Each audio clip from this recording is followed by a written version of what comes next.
Ready, Freddy? All right, here we go. Hello, everyone.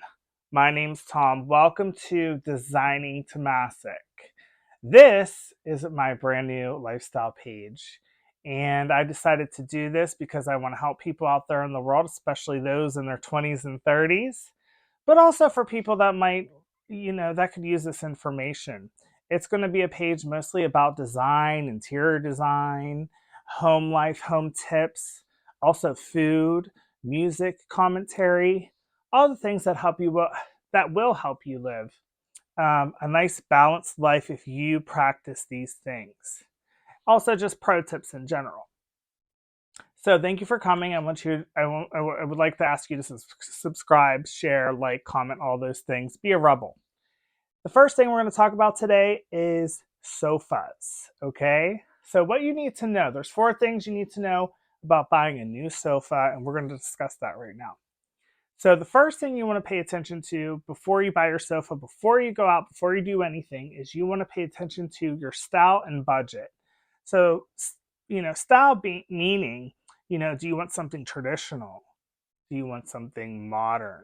Do you want something more rustic? Do you want something more farmhouse chic? That's what I mean by style. And if you don't know your style, go online and research it a little bit and kind of figure out what's going to work for your space. The second part of that is budget.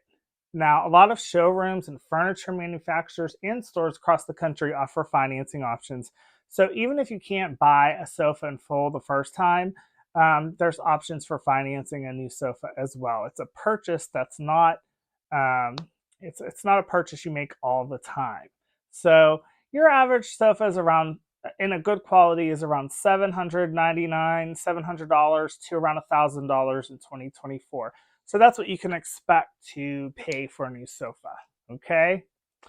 So that's the first thing. The second thing is measurement. Before you leave the house, please make sure you measure your space. Sketch it out if you have to. Sketch the measurements of the walls, the depth, the height, and the width. So when I say width, I mean, how wide can you go for your new sofa? How tall can you go for the height? And then for the depth, how far can you go from the wall out?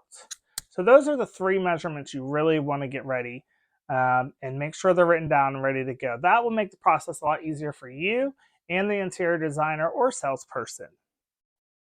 The third thing you want to think about is what kind of cover the sofa will have. Is it going to be an upholstered sofa? Is it going to be a leather sofa? These all kind of fall into the categories of things you want to think about. Sofas also come in vinyl options. So there's many high performance materials you can get in a sofa, but there's also more traditional feels and fabrics and types of upholstery. You want to kind of go for a high performance upholstered piece if it's something that's going to be used daily and get heavy wear. So in a living room or great room or family style home, you really definitely want to go for something that's high performance, easy to clean, easy to take care of, and durable.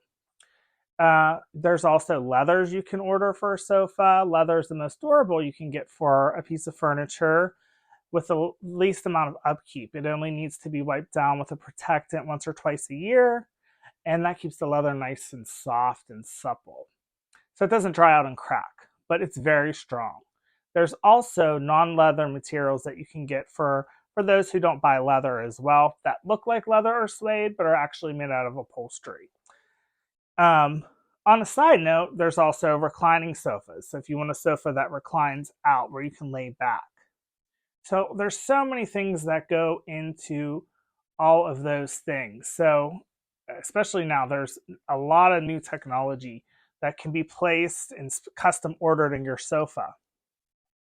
So some places have an option where you can custom order a sofa or special order a sofa, and that's where you get to select many options. Some places have a lot of options, some only have a few. But that's where you get to select, your own kind of fabrics, your own kind of colors, things like that. For example, this is a polyester, which is probably the most popular and used in the industry for seating. You could also order things in patterns and bold patterns. Like say you have a nice modern home and you want the sofa to really be bold and stand out. It's a little extreme, but you could order sofas many different ways. Don't think just because the sofa shown in the showroom one way means that that's the only way you can get it. That's not necessarily true. If you have time, if you have patience, and you can wait, you can custom order a sofa. So always keep that as an option because then you can get exactly what you want. Okay? The last part is that we'll discuss and what you need to keep in mind is the fourth thing, and that is trends. So, trends are things that are mass produced in relatively a short amount of time in the furniture industry or the fashion industry. And a lot of people grab onto it, and it's really fast fashion. And you want to kind of stay away from those things and try to keep to something classic to the style that you're doing. Because if you think about it, something that's trendy in a room when you go back and see it after that trend expires is it kind of looks like a relic. It always takes you back to that place in time. So try to stay away from those trendy kind of things as well. Well, I hope you liked all those options I had for you for a sofa. Make sure you have those four things prepared before you go to order your new sofa. And you know the price point. So, it's all there for you. That's pretty much what you need to know. And the rest you can do with yourself and your salesperson or designer. And in the future, we'll be talking about all kinds of things like that in the future. So, thank you for watching today. And yeah, comment, ask questions. You might see one of your topics in a future casting.